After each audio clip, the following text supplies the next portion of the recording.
Hey Jasmine, how are you tonight?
Jasmine, it looks like you sent a donation.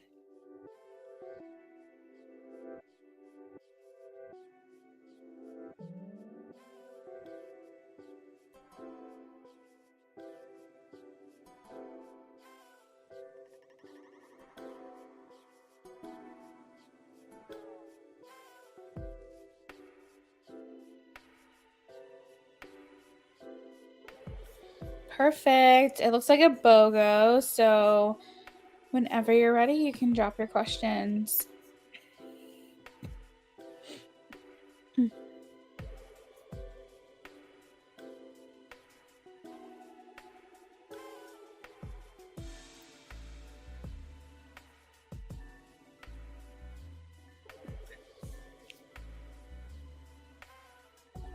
Yeah, of course it's okay. That's what I'm here for.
So I've been thinking about reaching out to B, but I'm not sure what to expect. Probably respond if I do. I'm still interested, but I'm defense aware he might not be. Okay.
What is a Reiki artist?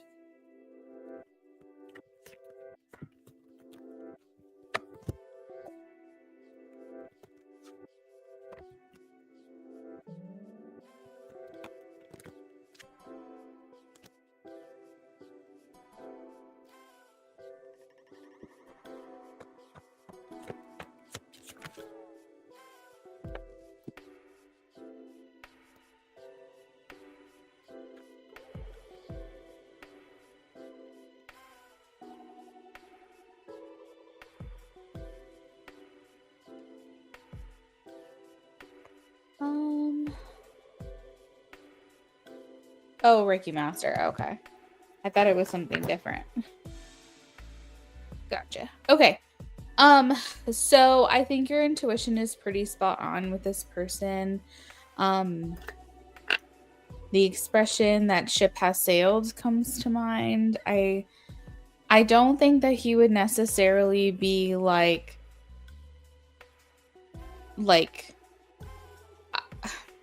I don't know what the opposite of polite is. Like I think he would be polite. I just think that it would not really result in anything for you substantial. Um I asked if he was still interested romantically in this connection, and he's kind of like, Nine of Wands is kind of like when your back is up against a wall, and I don't know, like I'm kind of getting the feeling it's not going to amount to what you want or what it is you're looking for. I have a lot of cards that could be perceived as like indifferent, like he could take it or leave it, or maybe even just very reserved and kind of like keeping to himself. Like I don't know. I guess if the opportunity presented itself, maybe he would be a little curious, but I just feel from his energy that it's like too little too late, I suppose. I'm trying to figure out like the right words, because like I said, I feel like he would be polite. I don't think he would completely blow you off or ignore you necessarily, but I also feel like he's thinking to himself, well, it's what's the point, like, like our time is come and gone. I almost feel like there's not enough interest here to hold the connection together at this point. Yeah, that's what I'm feeling. So I mean, like, you could reach out, but it'd probably take a lot to even attempt to get this off the ground. And like the thing about that is that if I was going to date someone myself, I would want them to be like infatuated and like eager and excited and like go out of their way to like want to talk to me, be with me, be around me. I wouldn't want someone who was like wishy-washy about how they feel and like just trying to force something just for the sake of like unfinished business. And like this is an energy that I just wouldn't really want to entertain personally. That's up to you.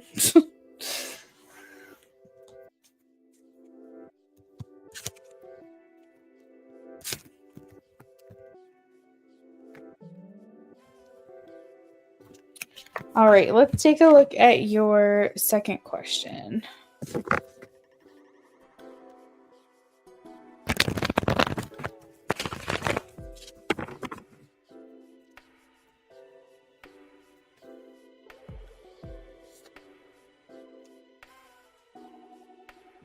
Yes, my husband's first cousin, she's a Reiki master herself, and she does sound healing as well. I have to ask her if she does, well, I guess she's technically my cousin too, because cousin by marriage. I have to ask her if she does distance healing or only in person. I know for a fact she does in person, but I don't know about distance healing. Cord cutting is great. All right, let's see. What do you see happening? I chose to start working with a Reiki energy healer.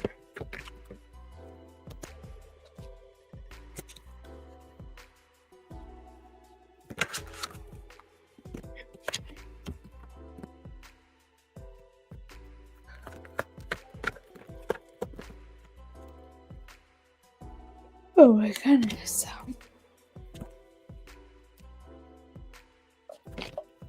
Oh my god, I asked would you get your confidence back, and this Empress card shot out of the deck. Like, shot out. So wanting to know if your self-esteem and self-confidence would improve, 100%, because there's honestly not a better card that could come out of this deck for that specific question. You would be cutting cutting a lot of ties, cord cutting. You would be releasing and finishing, like almost like, you know what it feels like? It feels like completing cycles is what it is, because I have the world here, and the world is like the end of the journey, the end of the cycle, etc. And it feels like you would be closing out, like a closeout sale, like all things are final, no returns. Like you would basically be saying, like, I'm getting rid of this stuff, I'm purging it, and I am not going to do this again. I have the Tower, which makes me feel like a lot of things, like conditioning and systems set in place for you, how you were raised, a lot of that stuff would be deconstructed. The Tower really kind of takes everything down. Like, if your psyche and your spirit and your chakras and your mentality, your body, your physical, everything was a house, this would be like the equivalent of demolition. Like, basically with Reiki, it would help you kind of deconstruct, demolition, you know, what's going on inside, and allow for a platform for you to rebuild from the ground up. So you would be kind of kicking everything down, essentially, feeling more grounded to kind of rebuild. So, you know, essentially Reiki would kind of take you apart and put you back together, is the image that's coming to mind for me. Throughout the process of Reiki, you will be a lot more selective of who you let in. I think with therapy, for example, you know, that's really good for getting into your mind and really helping you understand. So that way, if you can put a name on it, put your finger on it, see it for what it is, then it can't control you anymore. Whereas I feel like the Reiki is almost going to be like this, like, removal process. Like, instead of processing why it happened or how it happened, it's almost like taking it out of you, like purging it, like releasing it. um and I think that especially during the healing process, um maybe even after a little bit, but I feel like especially while you're having your sessions, you are going to be, oh my god, very tired, for example, very thirsty, and you are going to be protecting your energy, like hermit mode. You're going to be kind of going within while you process this, because I feel like with Reiki, it's going to take a couple sessions for you. And I feel, you know how, like, if there's an earthquake and then there's something called an aftershock, I feel like that's what you're going to be experiencing, is like the aftershocks for days to come until your next session. And that is going to make you the type of person that's like very selective of who you are surrounding your energy with. Because imagine that with Reiki, it's like you're cleaning your house, okay? And let's just say you clean, everything's spick and span. You got a candle going, you got a breeze going in your house. Everything feels so good. The feng shui is amazing, the movement, you just have a flow. And then are you going to invite people into your house, like, as you have just done all of this work on yourself and on your house? Are you going to just let someone come in to just mess it up, to leave their shoes strewn about, to eat food out of your fridge. No, you're going to want to protect all that you've been working on. So you're going to want to keep people out of your home and keep things clean and clear for as long as possible. And then maybe at your next session, you decide, okay, instead of working on the kitchen, I'm going to work on the living room this time. And you're really going to be like protective of your space. Your body is going to be like sacred to you, and you're almost going to go into like this recluse mode for a little while where you really kind of want to just shut people out because you're still working and you're still processing. But as far as the self-esteem and confidence, girl, I think by the end of this, it's going to be like night and day for you. It doesn't mean that you're going to not have like insecure days. I mean, we all do, okay? That's a part of being human. But your general confidence, your general self-esteem, the way you carry yourself, that is going to be completely changed for you. And I also want to say, like, continue therapy too, because that's beneficial in its own way. But I think when it comes to the things that we don't really understand, the things that we hold in our physical body, in our energetic body, those are things that Reiki can really help you with.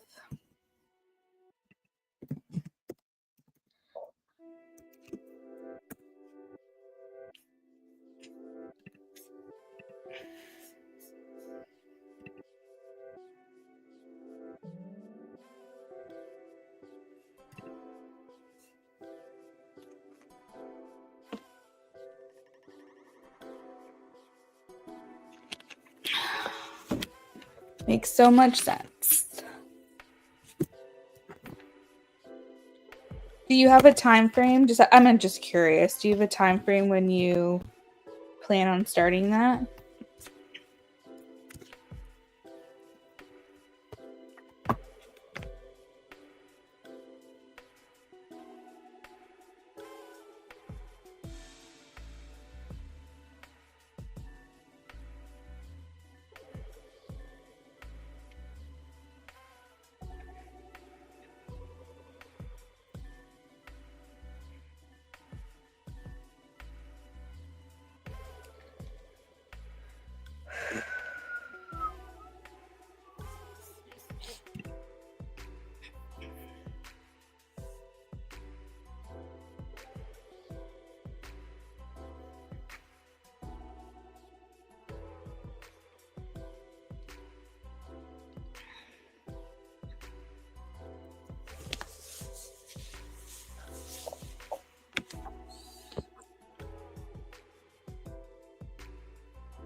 Oh, I see you added on. Okay, hold on.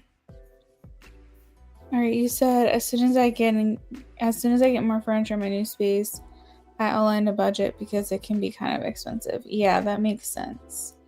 But I know I have to do it. It's very important. I'm bummed about B. I feel like I missed an opportunity. I think that sometimes things just happen the way that they're supposed to, Jasmine. You know, I think just as people, we I lost my train of thought. I think as people, when we form connections with people or a crush or feelings or whatever it is, we think that it needs to amount to something. We think that every person that we start to develop some kind of something with needs to end in something more. And that's not necessarily the case. Maybe maybe his purpose in your life was just to make you aware of how much work on yourself still needed to be done. Because here's the thing, even if you guys were able to pursue something, let's just say back then when things happened, you were like, okay, let me reach out to this person and like, let's see what happens. The relationship never would have worked because you still have so much to work on yourself. You have things that you're going to need to have alone time for that is not going to allow you to sustain a relationship. And so sometimes this is what happens. And maybe his purpose in your life was just to enlighten you and make you aware of the fact that you are interested in having a relationship and you do want to be with someone, and it makes you that much more motivated to get yourself ready so that way when someone does come around, or potentially he comes back around, you never know, you are ready this time. You are ready to embrace it and you don't have to push them away. And you're doing that work right now. You've made so many changes since the last time that you saw him, and you're still working on yourself, you know? So I think that keep focusing on that. And then that way you're going to be ready for the next opportunity that comes around, whoever that is. Amy, you're good. Yes, I will be. Yep. I will be working this weekend, Saturday and Sunday. Monday, probably not. I've got a lot going on Monday. And then I'll be Tuesday, Wednesday, Thursday, Friday, like normal. So I'll be doing both. Do you want me to send you a message, Amy, when I'm live or when I'm doing offline, or are you just going to keep an eye on my stories?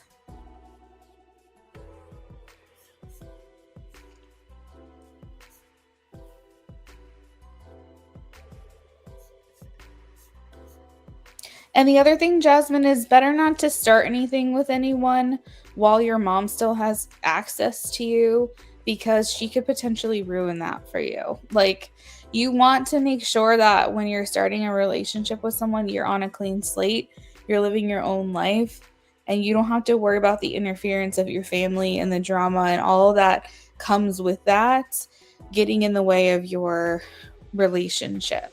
Because that right there could be enough damage to where you wouldn't be able to maintain that.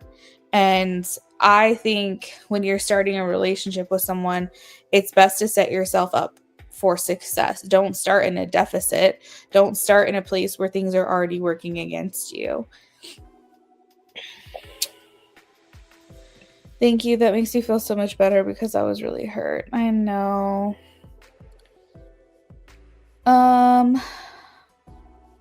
Okay, you'll keep an eye on my stories. That sounds good. I'll see ya. I'm cooking late night dinner. Okie dokie. Have a great rest of your night, Amy. So Jasmine, I got your in-depth add-on for you. Whenever you're ready, let me know what that question was that you had for me.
right.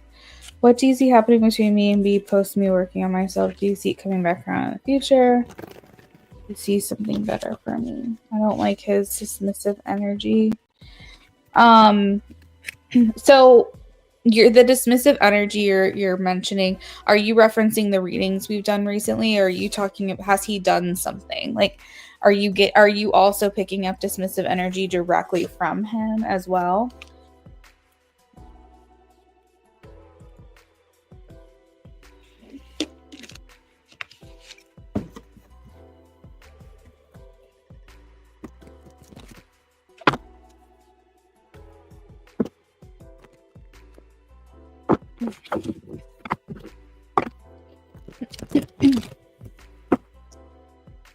All right, is it possible that something could possibly develop after she works on herself?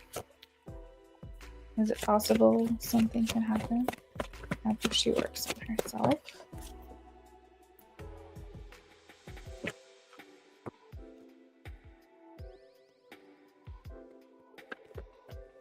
From the reading, if that was anything I might do just so I can know for myself. I got you.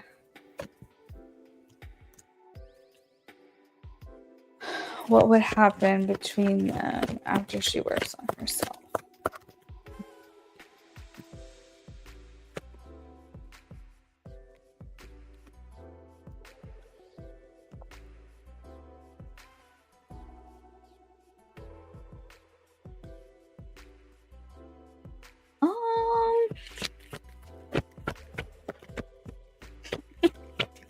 Maybe you are gonna have to reach out to him, because I don't feel like this is really changing at all.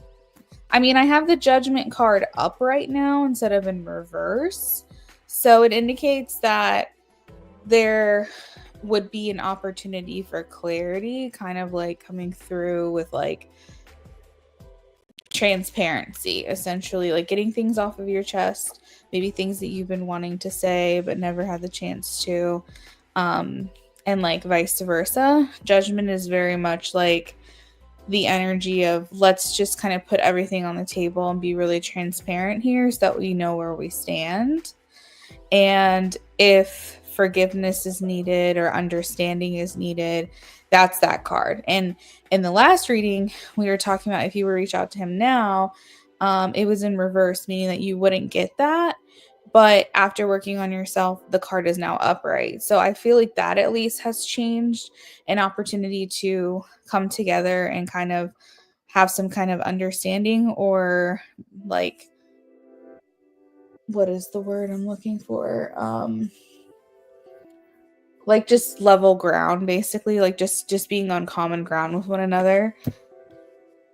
But as far as the energy goes, it kind of indicates like nothing really changes outside of that.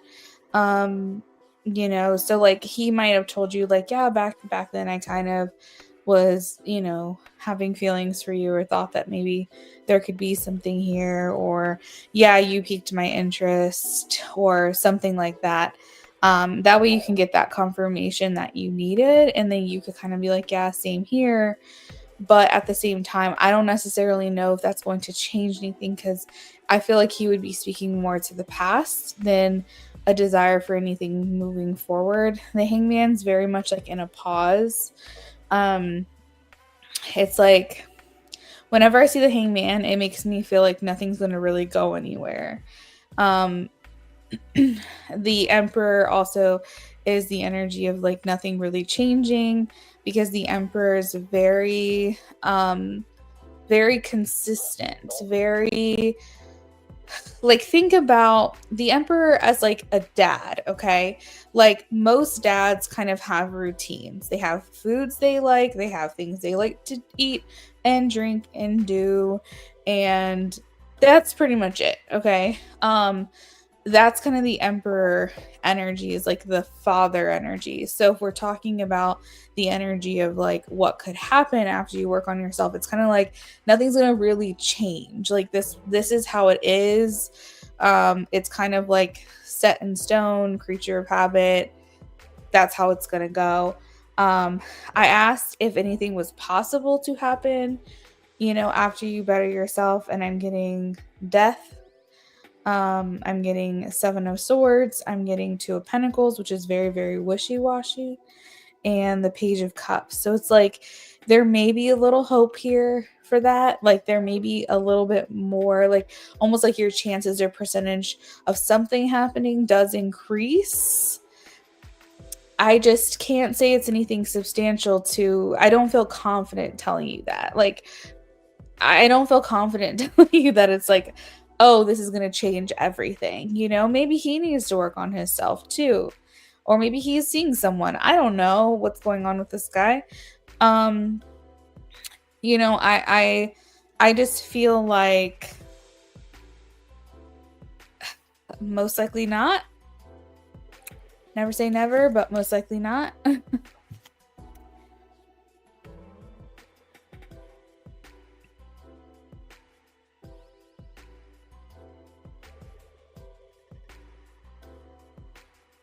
Like, I almost want to say that this would move the needle a little bit. Like, maybe it would set you up a little bit better, but it wouldn't be, like, life-changing enough for you to... Like, the shift that you would be looking for it to really matter and make a difference, I don't have that here right now.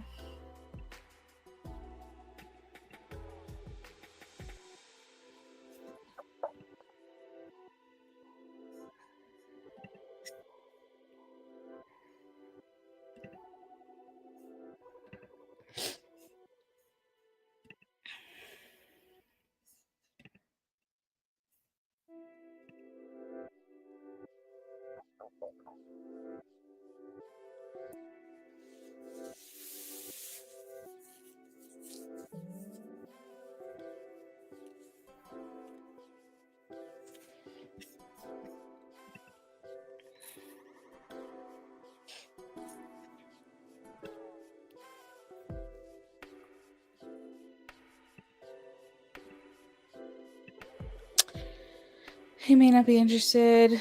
Maybe, but I wouldn't say ever. I wouldn't say he's never had interest. I would say maybe it's just not interest at this time. Oh, I said it before. Oh, okay. Yeah. Jasmine, I just don't think this is your guy. I just don't think so. But you're not alone in that either. Trust and believe, I had to kiss a lot of toads before I got my prince. That's for sure. I had to go through a lot of trauma. Triggers. PTSD. And what's crazy is I didn't know while I was in it, I didn't know it was gonna happen. But I've had people threaten to kill themselves if I was not going to stay with them. Another person put a gun to their head and said because they were so upset that they offended me. Like, I've had people try to manipulate me, control me, use me. Like, I've really, really been through it. My very first relationship, even though he had like toxic tendencies, was probably my best relationship I ever had. So aside from my husband, so it was like I went from like a really great first relationship to just nothing but trauma, and I had to kind of come back to figure out like, okay, this isn't working. So I've been through a lot. And some people were just like quick little crushes, quick little flings, nothing that really amounted to anything, kind of lasted a couple of weeks, to being in relationships for multiple years, to situationships for multiple years, to someone cheating on me. Like, I mean, it's just it's been insane. Like, I've pretty much been through it all aside from physical abuse. But I've definitely been through like mental abuse as well, from an estranged parent and also from some relationships. So I will say I've had a lot of people try to be very controlling with me, manipulate me, luckily I was able to make it through all of that. But all I'm saying is that sometimes it just takes time. Sometimes you just have to go through a bunch of people, a bunch of connections, some that feel bigger than others, some that feel like nothing. Um, I don't think B is your person. I think you've got someone or something else out there that's gonna offer more to you. And what I don't want is you to enter into a situation where you're feeling a lack of interest from someone and that affect your journey, because right now your main goal is building confidence and building self-esteem, and if you don't feel like you have that right now, it would be very easy for someone to manipulate you. It would be very easy for someone to come in, take advantage of the fact that you don't have self-esteem, or not at all, I'm sure you do, but like lower self-esteem than you would like to have, lower confidence than you would like to have, and someone come in and just like weaponize that. So I feel like if someone wasn't showing as much interest, that could do a lot of damage, and I just don't want you in that position right now. I don't want you to put yourself in a situation where you don't feel like that same desire, that same pull, that same effort that you would be giving. And like I said, you could reach out to this guy directly just to kind of put the nail in the coffin and know for sure if this is going to work or not. Um, my advice as a tarot reader would always be to go directly to the source, but I understand that sometimes people are not in a position to do that, or they can't for whatever reason, so they come to me. But I would always encourage you to reach out to the person directly. I just don't want you to have high expectations. You know what I mean?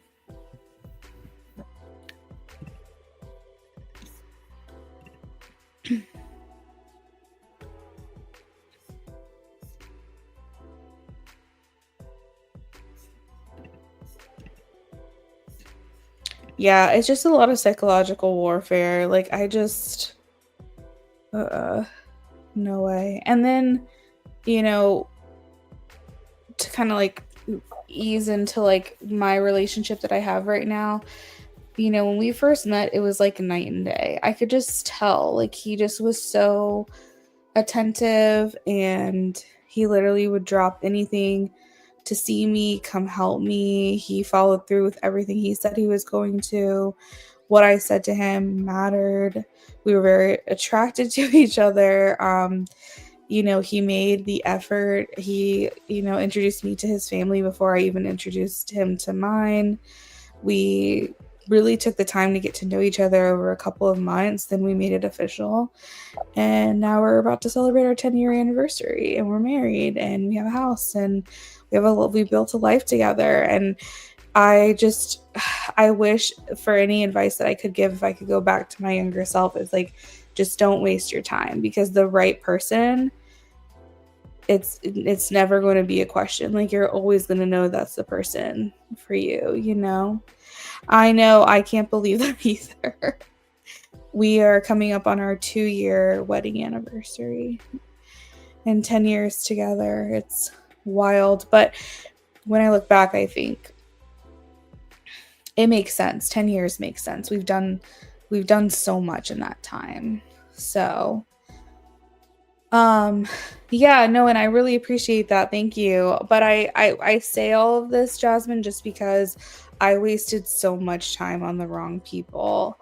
So if you need that clarity and you want to reach out to this person and just like be absolutely sure, I don't think there's anything wrong with that, because you won't waste as much time.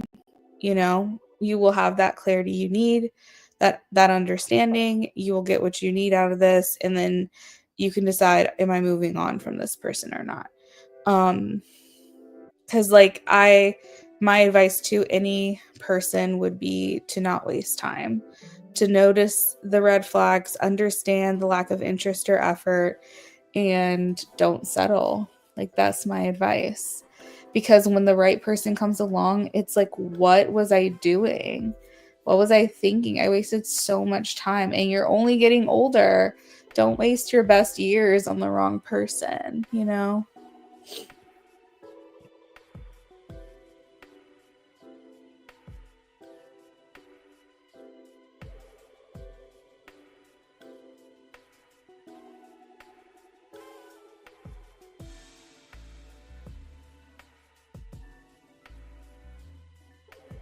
But Jasmine, you gotta do what you gotta do. I also understand needing to have answers, and I understand needing to get someone out of your system.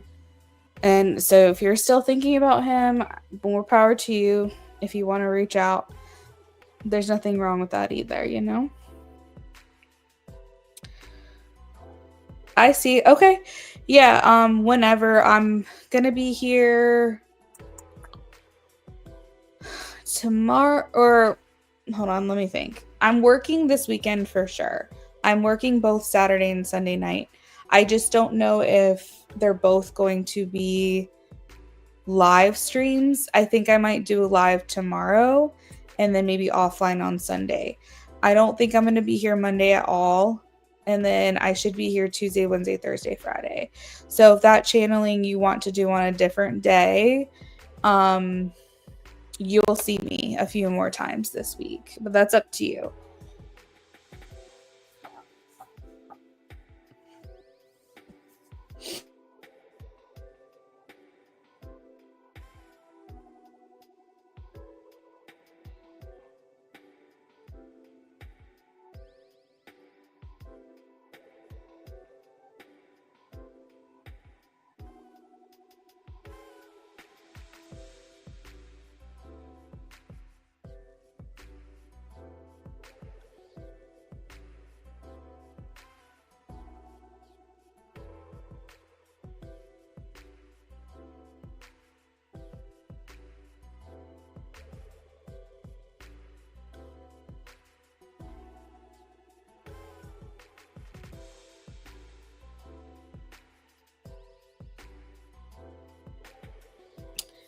Can you do one tonight or ending? I can do one tonight. Yeah, absolutely. I can do one tonight. Now I'm just chilling, girl. I'm just hanging out. I will probably be on until like at least for another 30 minutes. And then we'll see how I'm feeling after that. Yeah, I can do one tonight.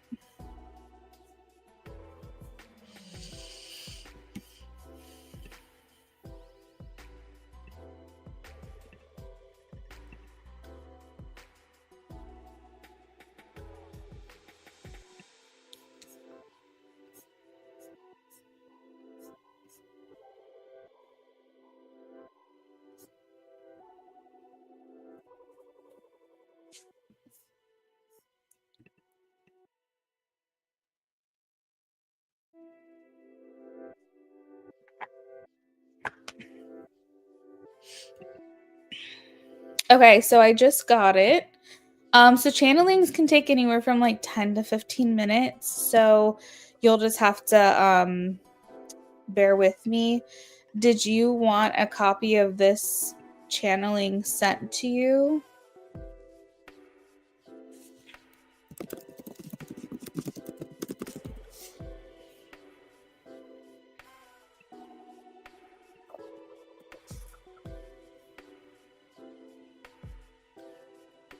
Like, do you want a copy of it?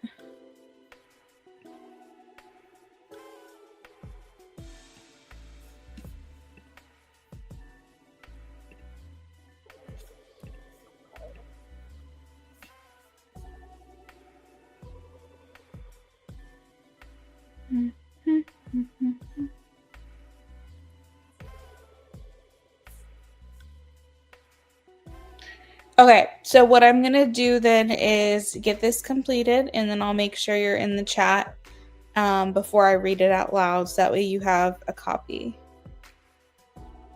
of the reading.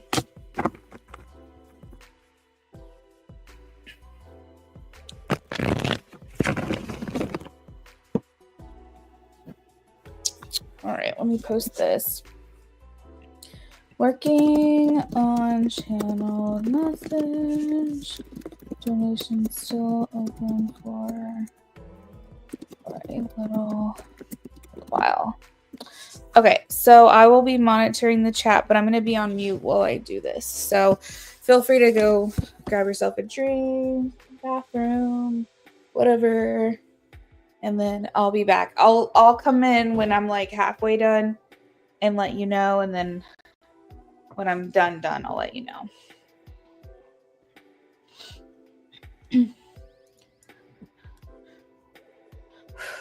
Okay, perfect. You're welcome.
Okay, a little more than halfway done. So I'll be back here in a sec.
All right, I'm back. Are you here?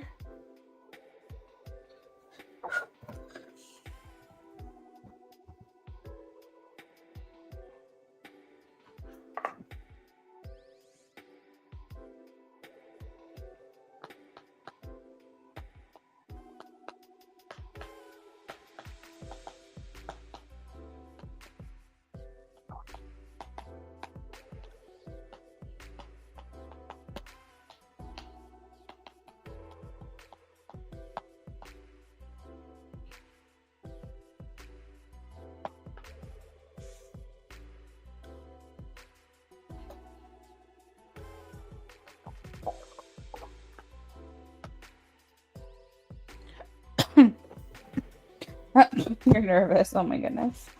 Okay.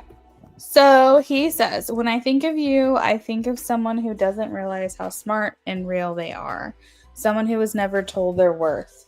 The air around you was also kind and warm. You were easy to talk to. I think we both questioned what this was for so long. Eventually, it kind of petered out without any action by either of us. I noticed you pulling away, but I didn't take it personally. I just recognized that and accepted it. It's really no hard feelings. I just go with the flow, so reading the signs was easy to do. I figured you had your reasons and I'm not going to push. I am open to conversation, but I let this go long ago because I'm not in the business of forcing anything in my life, not just with you, but in general. When I feel resistance, I take it as a sign to pull back or adjust. I really hope you have been well, though. You come across mysterious and layered, like you've got a secret. I just wish you are doing well.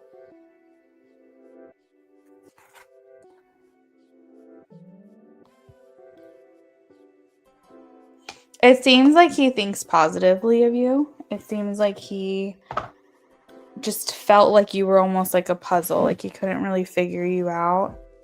And he just, I guess, wanted to respect your space. That's what it feels like to me when I was channeling. Are you sure you don't want a copy of this emailed to you? Because I don't hold on to them. I usually delete them.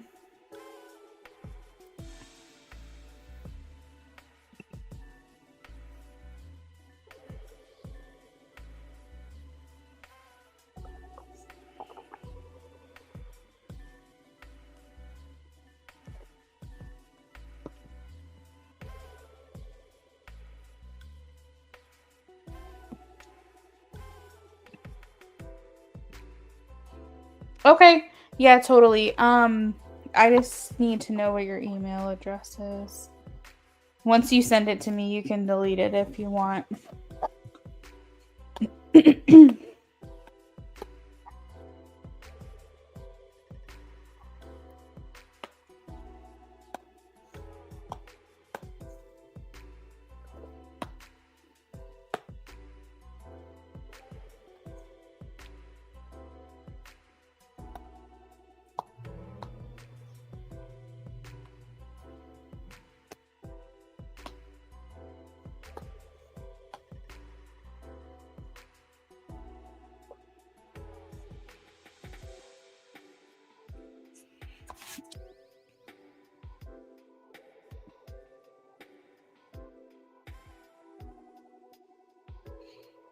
I'm glad. I'm glad to hear it.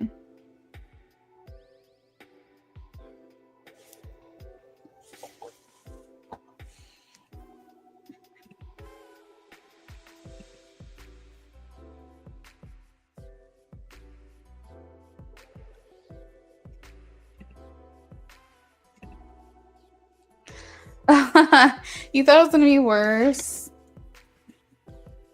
Like he was gonna be like, I hate your stinking guts. No. No, I mean I think that maybe he just felt you were troubled. Maybe he felt like there was just, like parts of yourself that maybe you weren't comfortable in revealing to him or something like that. And he just didn't want to make you feel uncomfortable.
Definitely the case, spot on. It's crazy. He could tell I was going through something. Yeah, that was actually really enlightening. That was something I didn't know was going to come through. It's so weird because a lot of times it's like I I have no idea like where this is going to go, which is why I do automatic writing because I want whatever to come through to be able to come through. I don't want to like put, that person in a box. I want them to be able to express whatever energy they want to express. So are you following me on Instagram? because I can send a copy of this in a message, or I just need your email.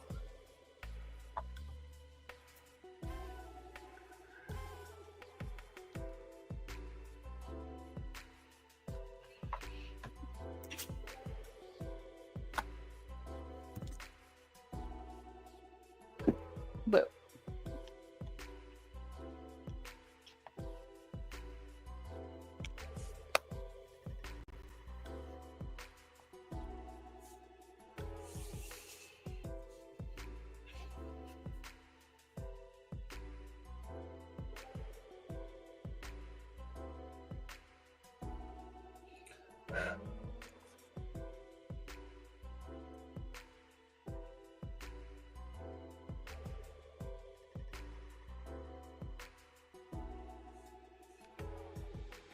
oh, you did? I'm sorry, I didn't see it. Hold on.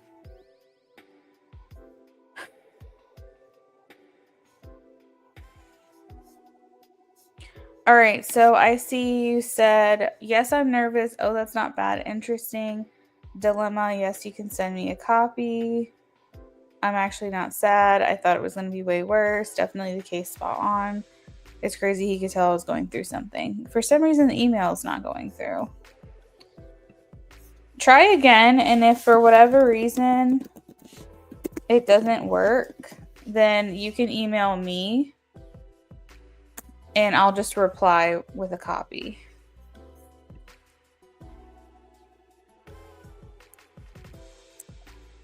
Let me know when you try again and I'll let you know if it's coming through. I don't know if it's like YouTube putting a block on your comment, because sometimes maybe it could be considered spam. I don't really know.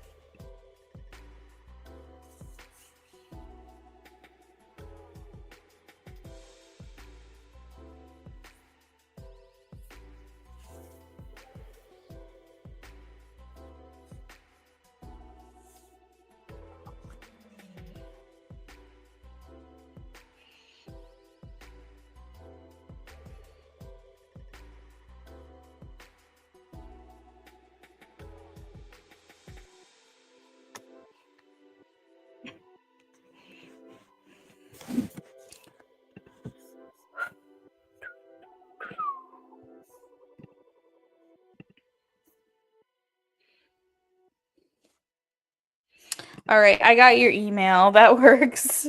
I was like, what is happening? All right, let me get it sent to you. 1 second. And is that going to be it for you for the night, Jasmine? Are we all squared away?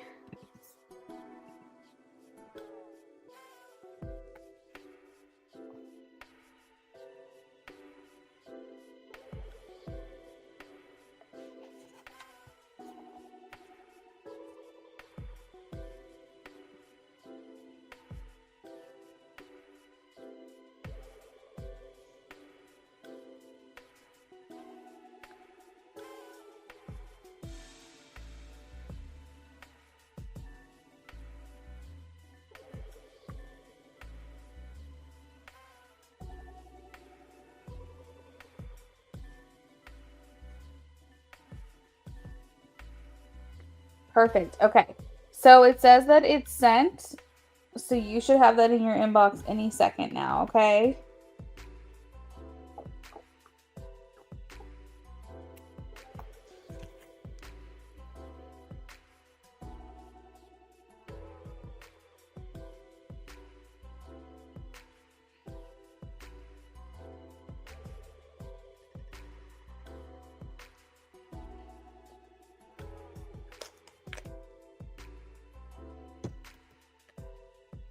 Awesome. I hope you have a good night, girl. I'll see you next time.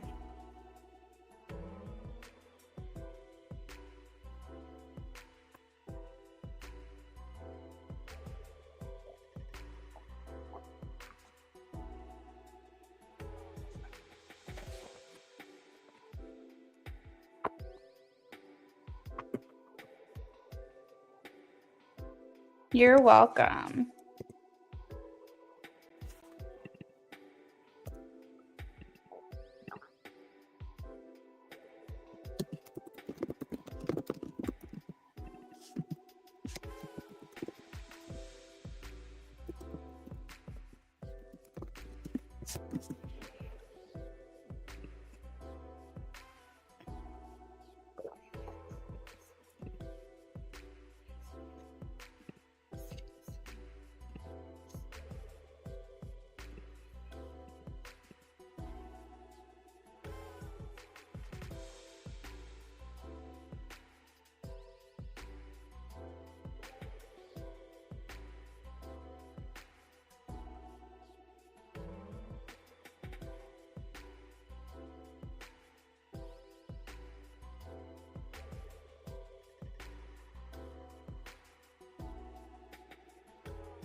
Hey, Tina. Yes, I can do a channel message for you.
Hi, Tina. I got your donation. Okay, so channeled message for you. Okay, let me get focused here. Tina, I don't recall. Do I ever send you a copy of your channeled message, or do you just do the audio reading of it?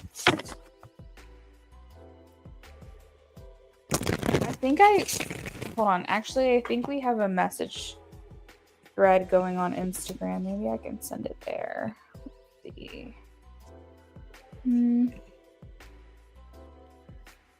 Yes, I'll send it to you on Instagram, okay?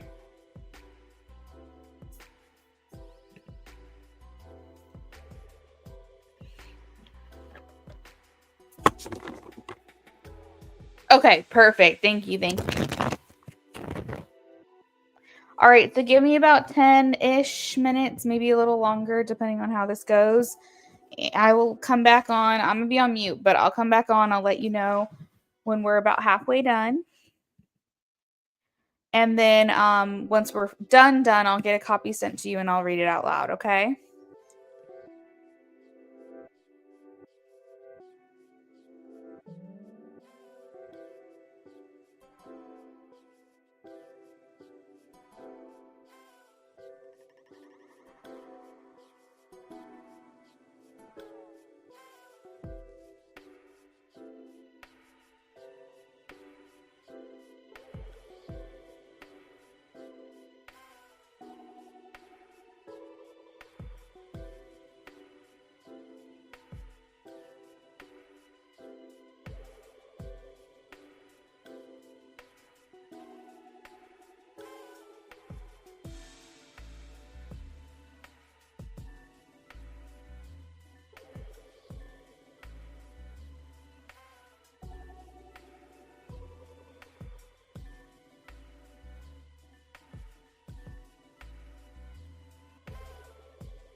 Okay, I'm about halfway done.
All right, this one was a little longer than usual. Had a little extra to say. So I sent your message in on Instagram, so you should have a copy there. And here is your message. So he says, "You stir something in me. It's a quiet pool, familiar and exciting. There's warmth in this feeling, and it doesn't feel small. I'm feeling this fire and confidence rising up inside of me, like I want to move forward, speaking clearly and showing you who I really am.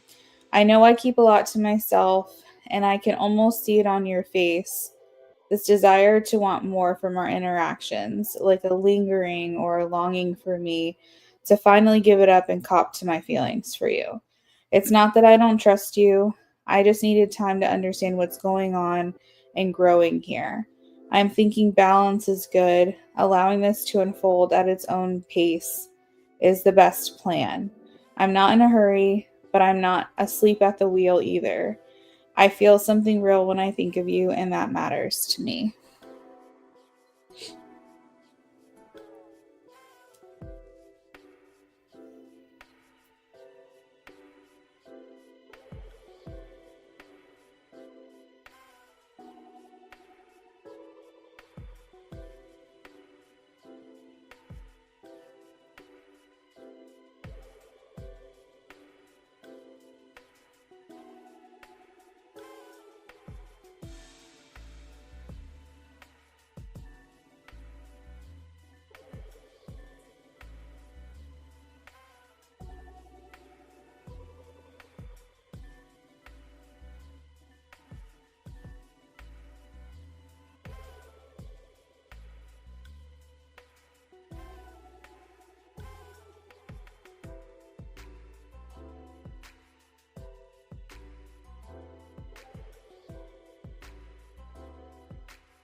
How are things going in person?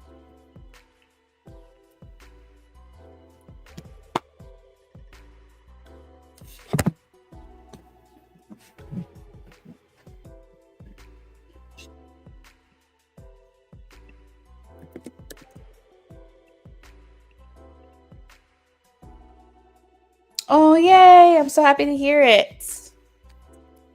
Things are shifting. Yay! Something in the air is shifting.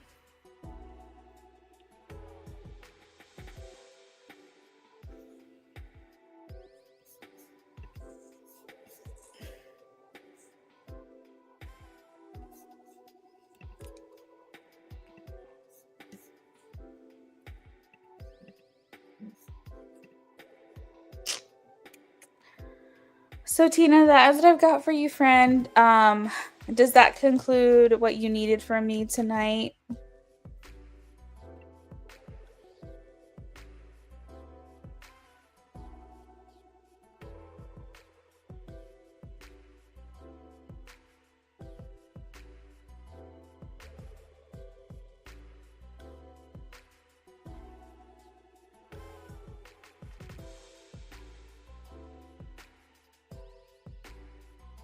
But also keep it balanced. It's so cool.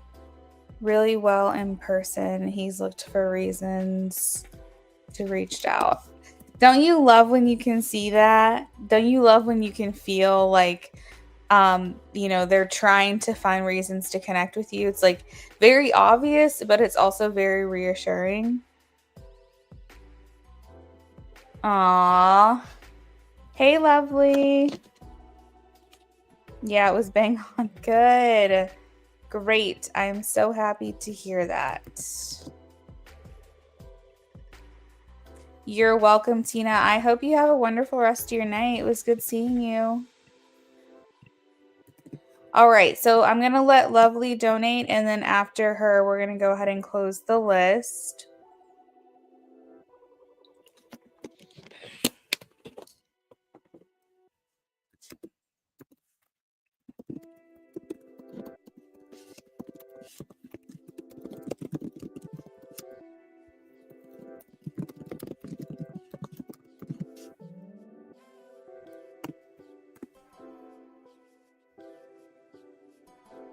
Okay, okay.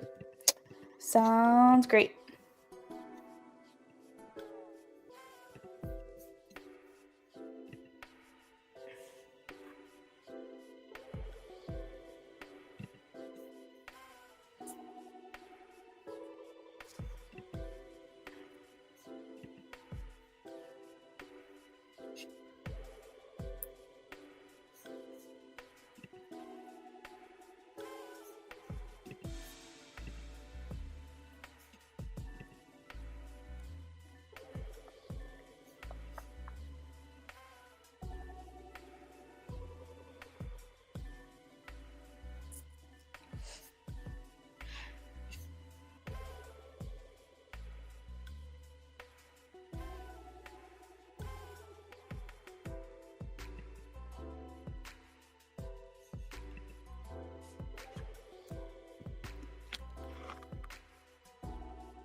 So I noticed Mike has been posting more things that go with what I'm posting.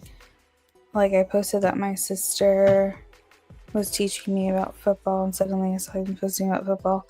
That's... I don't think this is a coincidence anymore. What can I expect from him coming up? What can I expect in finances coming up? Okay. All right, let's see.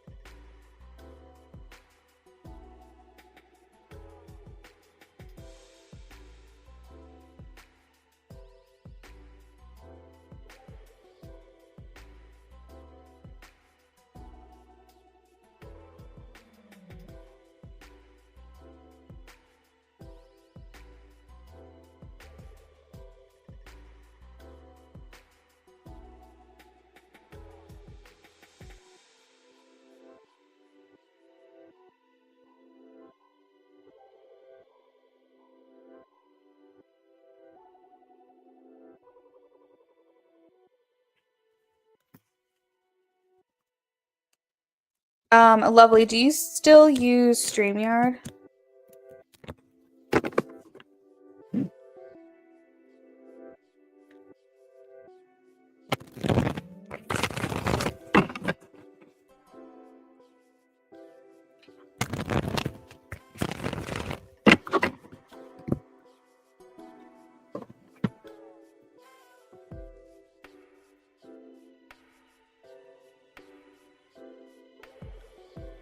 Said love myself. No, that's his favorite sport, but football season started at least 2 to 3 weeks. If not, he was posting as much as I posted that.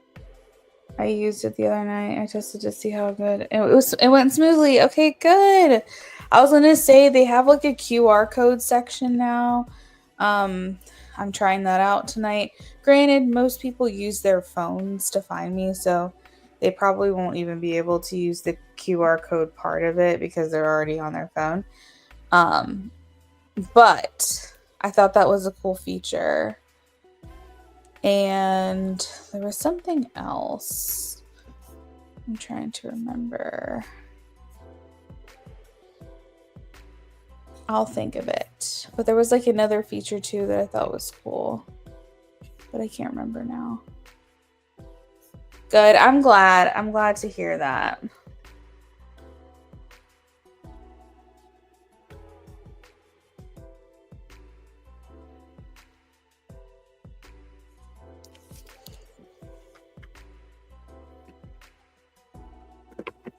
All right. Let's see.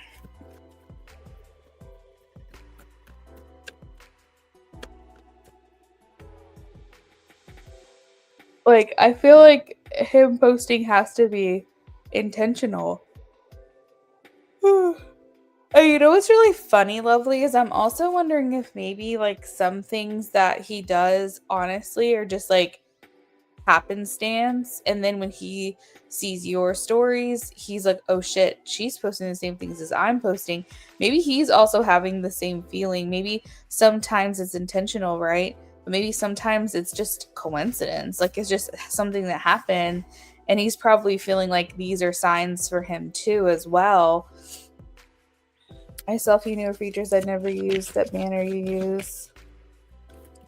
The banner, are you talking about the one that scrolls across the bottom of the page?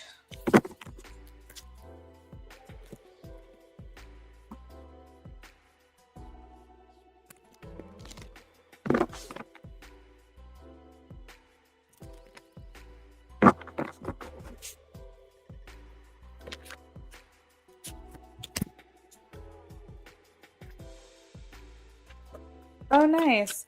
Okay, so the banners, the scrolling banners actually have been a thing since the beginning. This is not new. So when you see, you know, on the right column, you have like comments, banners, media, style, notes, people, private chat. You have like all these different sections. So when you create a banner, if there's a little checkbox that says scroll across the bottom, and they call it a ticker, Ticker. So whatever it is you're typing when you're creating a banner, if you want it to scroll across the bottom, you just check that little box. And that's all you got to do.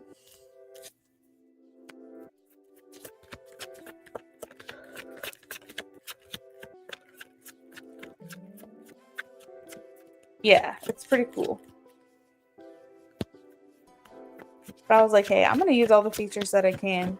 So what I did is just decided to put my QR code that just takes you to my link tree.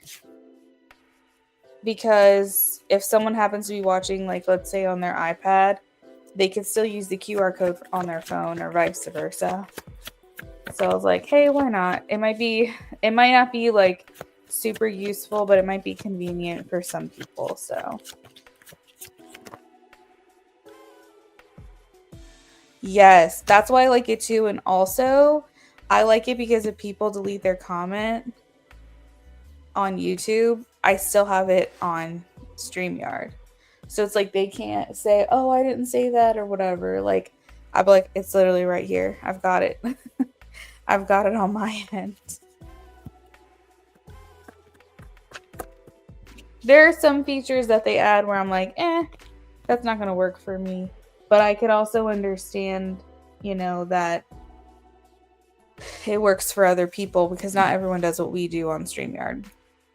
Yes, so I really like that feature. I also really like that you can save comments and put it in a separate folder. That's really helpful for me to stay organized.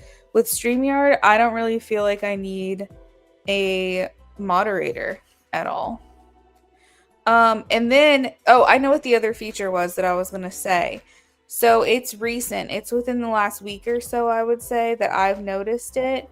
But whenever someone types a comment, or sorry, a question in the chat, like if they ask a question with a question mark, then StreamYard has now put a little question mark icon on their comment. So when I'm doing free questions or if I'm trying to find someone's question, it's really easy at a glance to see it because it's literally a little icon. So for example, you put what can I expect from him coming up? If you were if you were on my end, you would see on that comment like a little question mark icon on that comment specifically. And so it's really easy to just scroll at a glance and see where your questions are that people are asking. So I thought that was pretty cool too.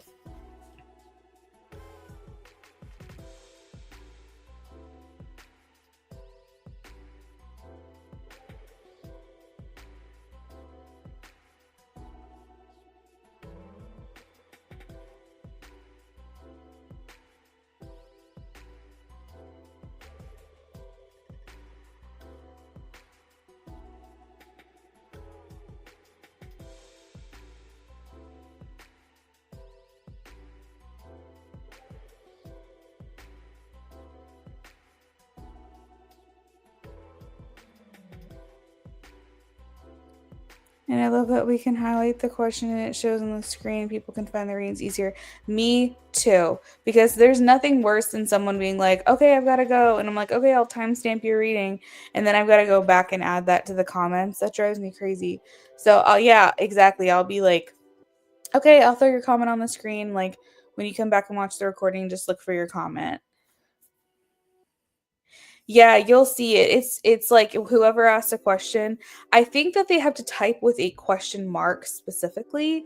But it'll pop up with a little question icon. And so like I can literally just scroll right through my chat so fast and find their question.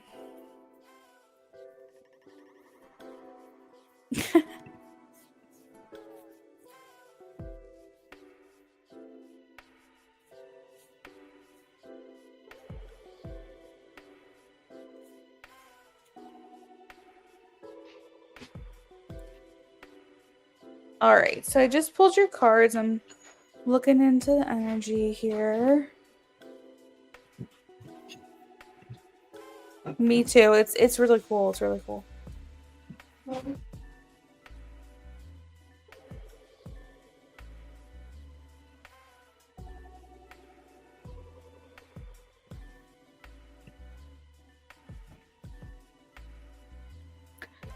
So, the first thing that's coming through is just speaking to the center of your reading, which is the Knight of Wands. Very, very impulsive energy. And that kind of makes me feel like bold action, maybe feeling more confidence, like wanting to kind of gear up to take a bold action towards you soon. Almost like he's charging ahead in your direction because, and you know what, I think it kind of comes unexpected. So I think that we're kind of on the last step before you hear from him again. You need to update your Nightbot.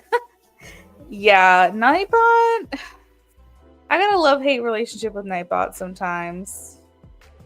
So like this would kind of be him taking charge with excitement and eagerness, like sending a message, making a move, trying to get your attention in a more direct way, like maybe tagging you in something. That would be crazy. But you get what I'm trying to say. Like, basically, this card says to expect sudden action. Okay. And here's the thing, the Knight of Wands just kind of acts on like feelings and impulse. Like, what do I want to do right now in this moment? And instead of thinking things through, I'm just going to act on it. But I think that also speaks to him feeling a little bit more courageous, or maybe trying not to overthink things so much. Like, I think maybe he unfortunately has that tendency to be an overthinker, and I think that that can kind of stop him or block him from making a move that he typically would want to make, but then he chickens out or changes his mind. So while this is like great of him because it's like sudden action and like maybe you've just been waiting to hear from him, the act itself, not the intention, because the intention behind the act he's been thinking about for a long time, reaching out to you. But the actual act of reaching out to you might have been something that he would just bit the bullet on. He was like, I can't think about this anymore. I just have to do it. So the energy being like just fast, like just coming in hot, maybe even flirtation a little bit, because the Knight of Wands, as we all know, is a big flirt.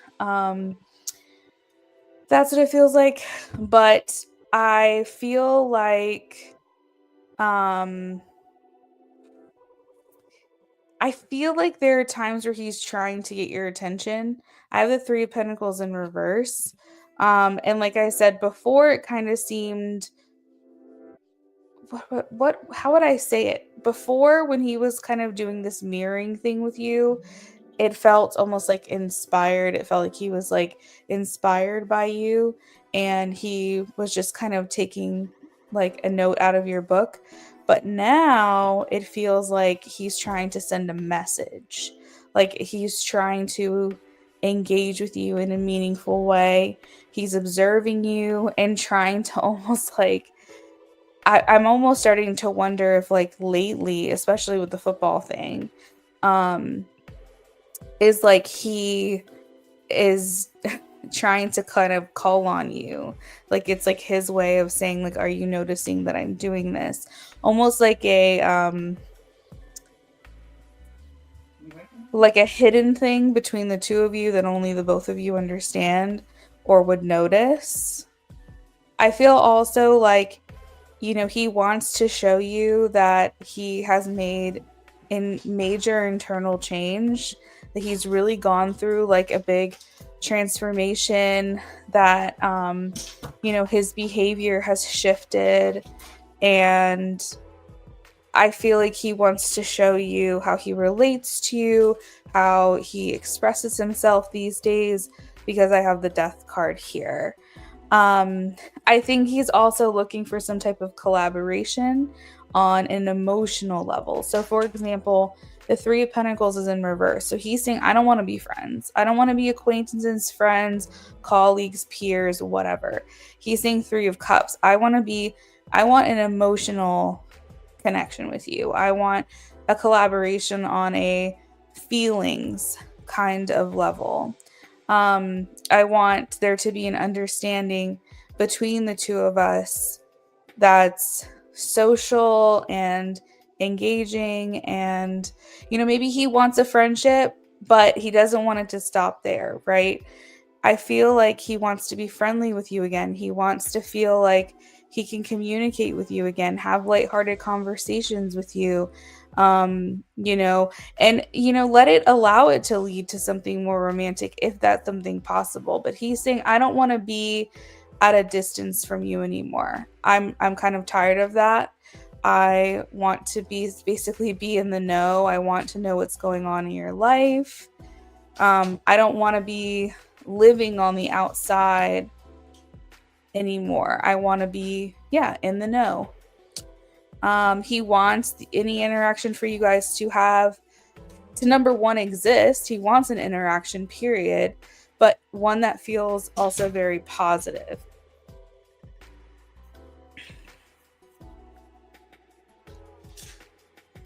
He's posting more lighthearted things. That's good.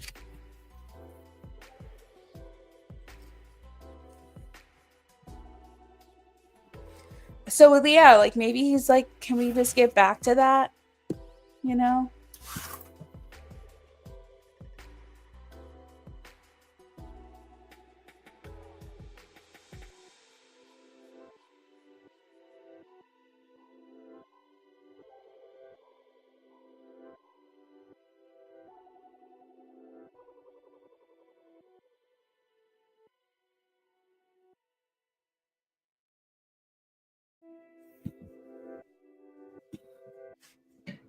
All right, so let's take a look at your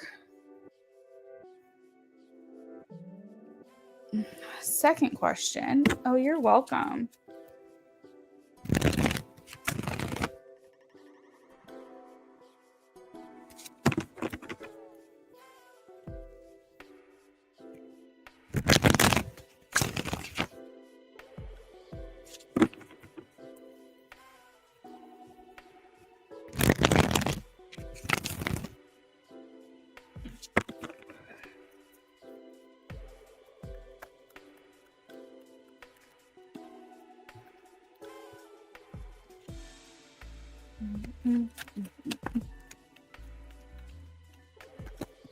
All right, so I have the Page of Pentacles, Seven of Cups.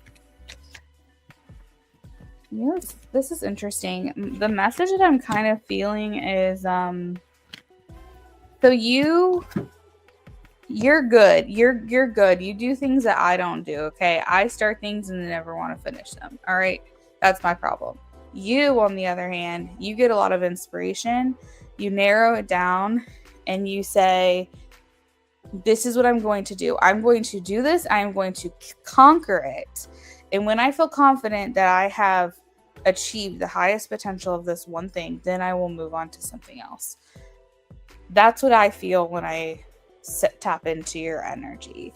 It doesn't mean you don't have a lot of ideas all over the place all the time, but it's like you go, okay, I want to get perfect at this one thing, and then I'm going to move on to this next thing. And they can be related, right? But it's still I want to feel that I've mastered this before I take on something else. However, I feel like you're kind of in a shift right now where you're about to take on something else. I have the Page of Pentacles, which means that it could potentially be something that you've been thinking about for a while. Not necessarily, but I think it would be, just because pentacles are always very slow moving and like methodical, and they really think things through. That's why I'm getting that message.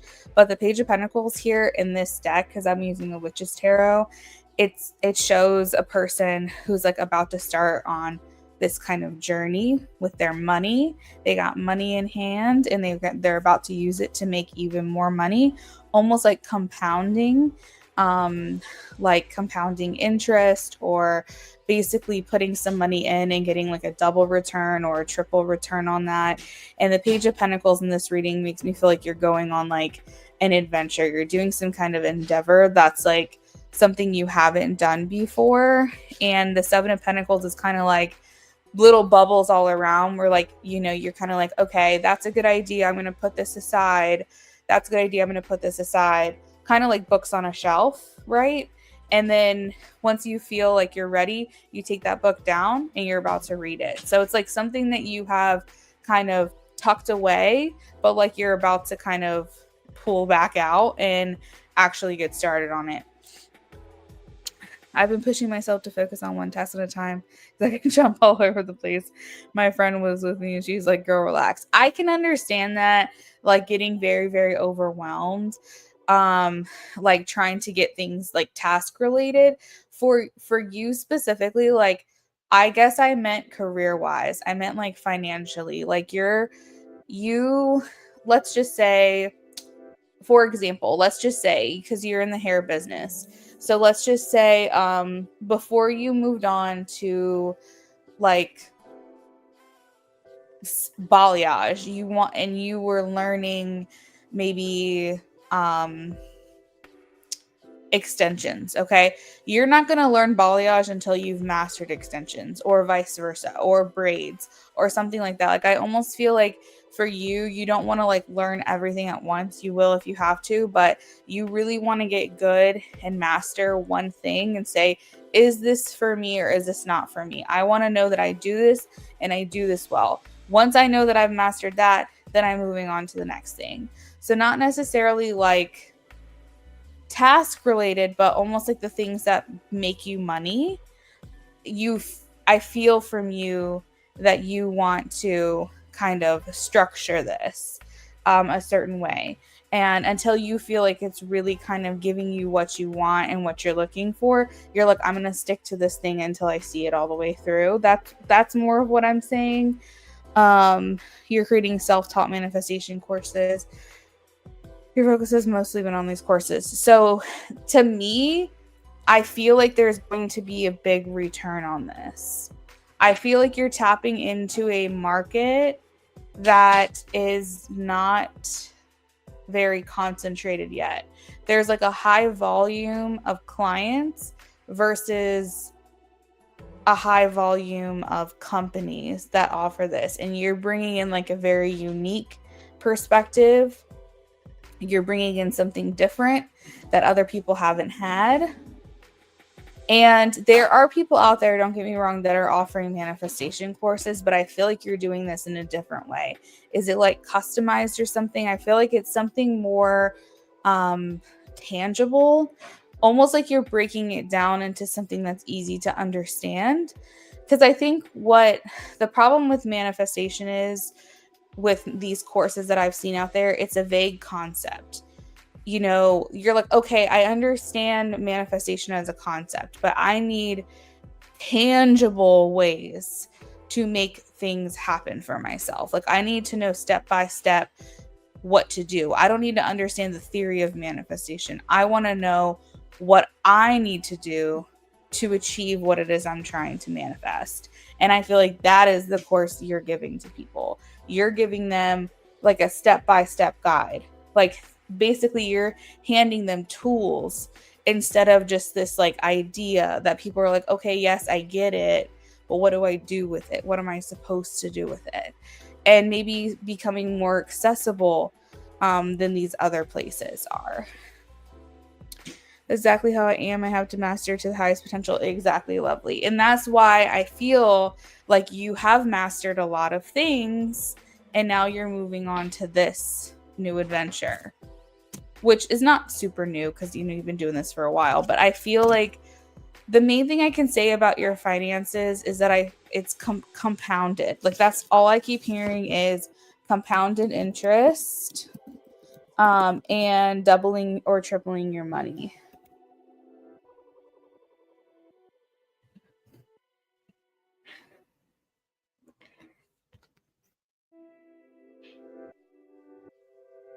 Almost like this is the path you've been supposed to be taking the whole time.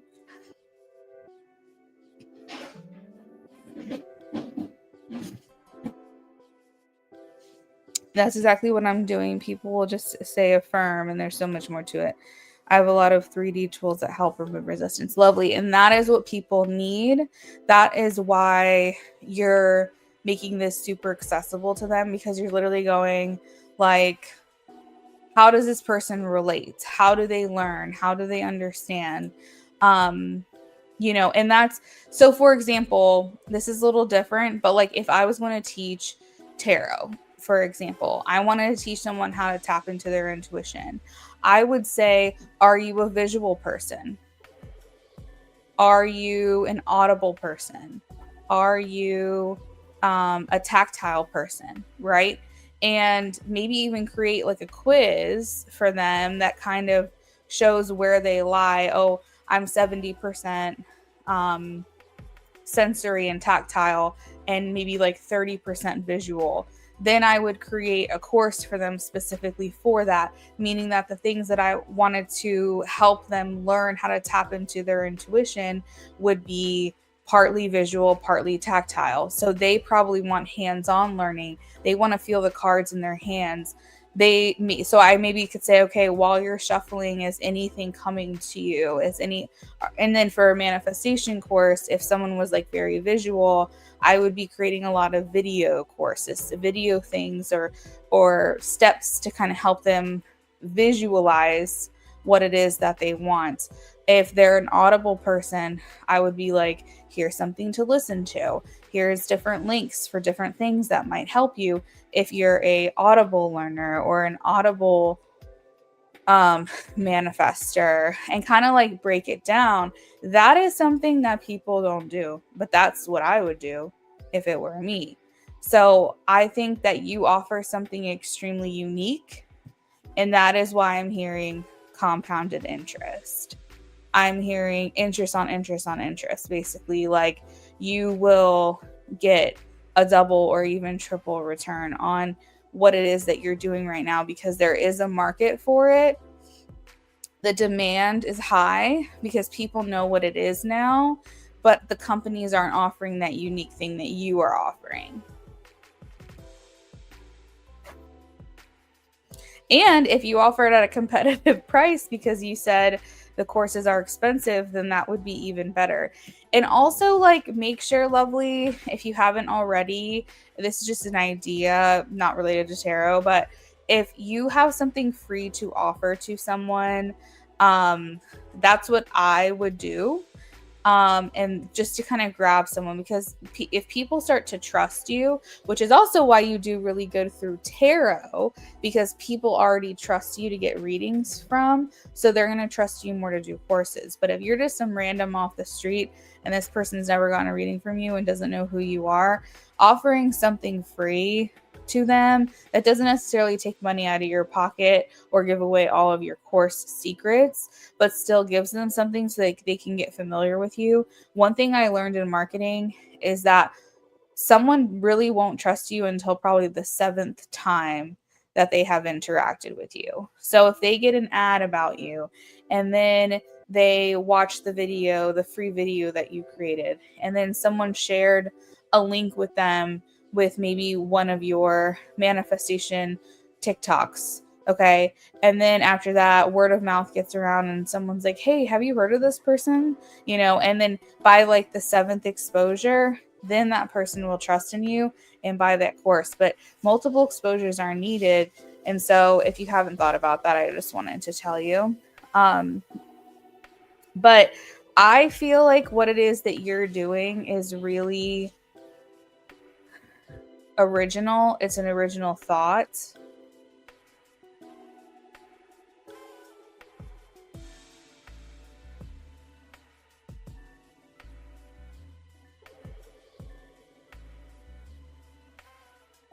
Sorry, I accidentally hit the back button, which took me out of here. You said that's what worked for you, the manifestation. Your coach at the time did an assessment. Oh, I love that, an assessment. That's perfect. A financial course for 555. Good God. I'm actually creating an ebook for free with the courses. Look at you. You got this. And I almost want to encourage you to call it something else other than class and course. Only because everyone is selling courses these days.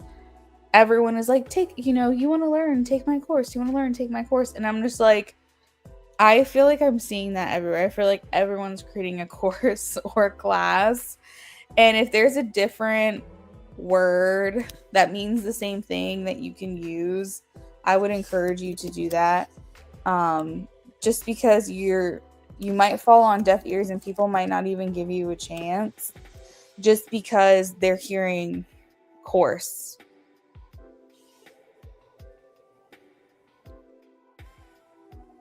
Like I feel like you could call it a guide over a course or a class. I mean, that's up to you. That's your choice, but that's what I would do personally. I'd rather call it like a guide, or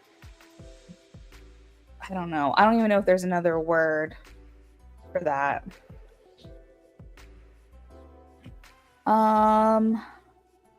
You said you want to branch out into TikTok with manifestation mindset shifting, but that's going to be next year. Yeah, you have to do like little bits at a time. But I think, Lovely, you'll be rolling in the money, girl, because I think what this is going to do is it's kind of kickstart things for you that's eventually going to spiral into other things. Like, for example, your idea to have a manifestation course that you're creating is going to make you money, but then it's also going to give you ideas to get on TikTok, and then you might potentially make money from TikTok, and then maybe you can say, okay, I'm also going to do a TikTok shop, because alongside of the course that I'm selling, maybe you can sell that through TikTok shop. By the way, I don't really know how that works. Well, these are also the books that I've read. So maybe you can relate your TikTok page to what's it called? TikTok shop stuff. So like if there's any kind of like manifestation tools or books or anything like that you could potentially sell, or anything that's along the lines of that, manifestation candles that you can put on your TikTok shop and things, just whatever. I mean, that could also turn into an income for you. So I'm kind of feeling like multiple streams of income. And to be honest with you, I kind of feel you pulling away a little bit from your like cosmetic salon a little bit. Like, I don't know if that's something you're going to be doing forever. I feel like you always have your hands in it. I do, because that's your main source of income right now, and that's kind of where maybe you're making most of your money. But I almost feel like once these other things start to take off, you might kind of start to pull back from the cosmetic world. So, oh my God, girl, you're reading my mind, because when I did the last course, I was just like with the word course. I know. It's funny that you said I'm reading your mind. There's something about the word course that I think can be an immediate turnoff. And the problem is that maybe you have something really amazing to offer, but it's like the second that people see that it's a course, it's like they immediately shut down and they're immediately turned off by it. So, you could call it like a channeled guide or a guidebook, or like, I don't know. I'm trying to think of a different word. I almost want to chat GPT.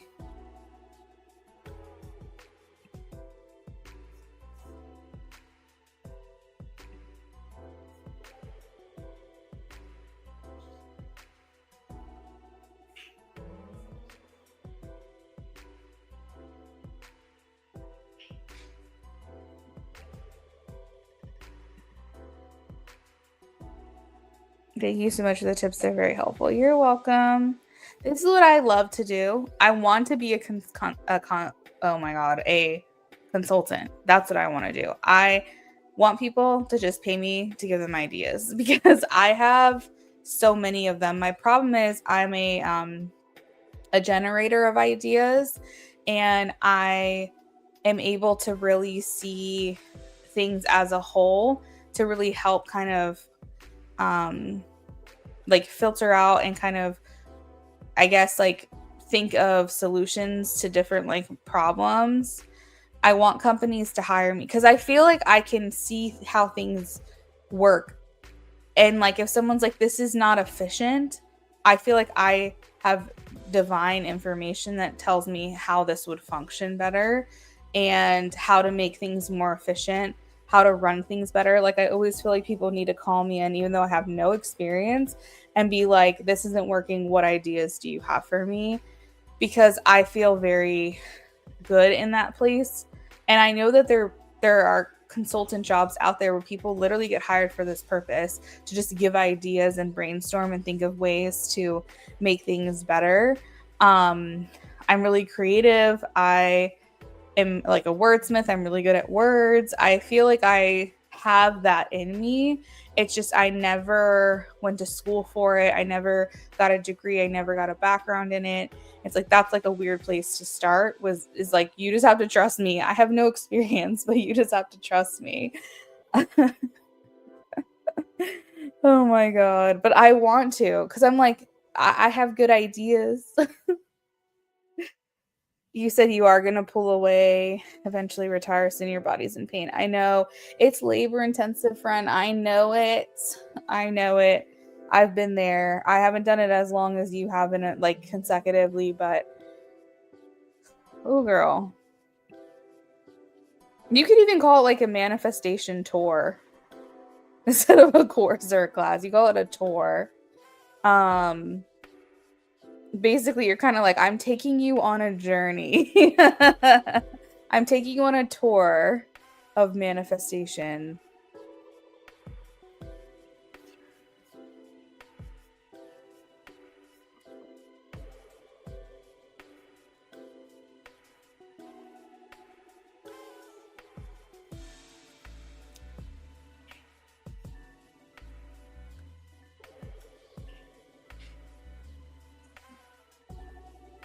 Yeah, like a journey.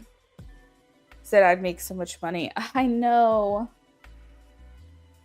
And here's the thing, it's kind of like, I feel like consulting is kind of like wedding planning, or doing hair or doing readings. It's kind of like you really can start from nothing and not really have a background or a degree in it.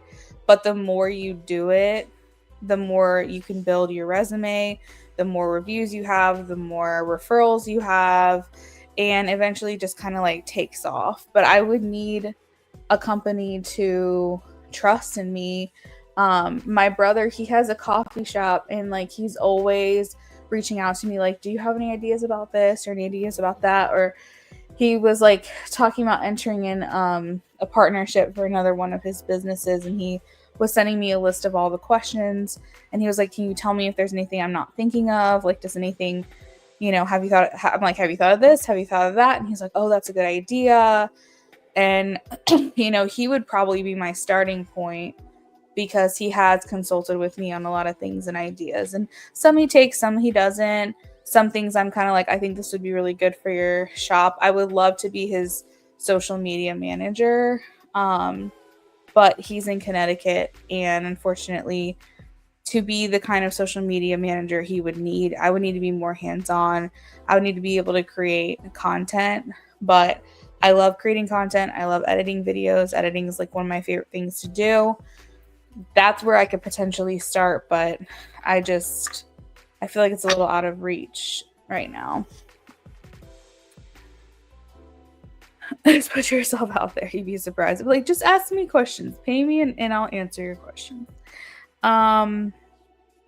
You want to be a wedding planner? I would love to be an event planner. Weddings sound so fun though. They really do. I think that's kind of always like a little dream. It's not really what I'm pursuing, but I always wanted to have like a little intimate like bed and breakfast and do like micro weddings and micro events. Doesn't that sound so fun?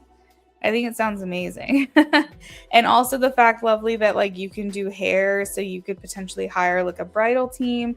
I always wanted to be like a bed and breakfast one-stop shop where we've got a list of photographers, list of caterers.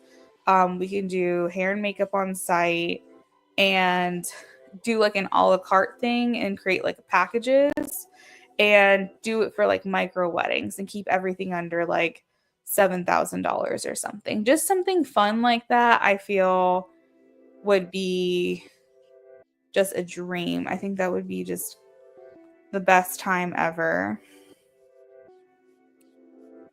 That's awesome. Those you'd probably be a good social media manager. I think I'd have a lot of fun with it. I just need to find a place around here that would, want to work with me. Um, and the job that I had before I started doing readings full time, I did start to dabble in that a little bit. And they actually wanted to move me to the marketing department, but on the sales side. And I didn't want to do sales. I was kind of like, if you want to move me to marketing and I go out and take videos and edit them and create content, then I will do that.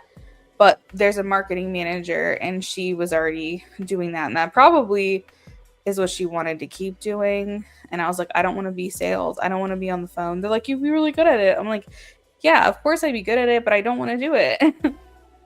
So unfortunately I got let go. You said once you watched Bridezilla and you were like, heck no.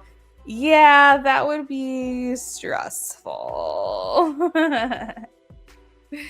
But anyways, to round out your reading, lovely, I think this is your path. I think this is the path for you. I think that you kind of are like tapping into, yes, unknown territory, but also maybe all of this was leading you to this place and where you're supposed to be.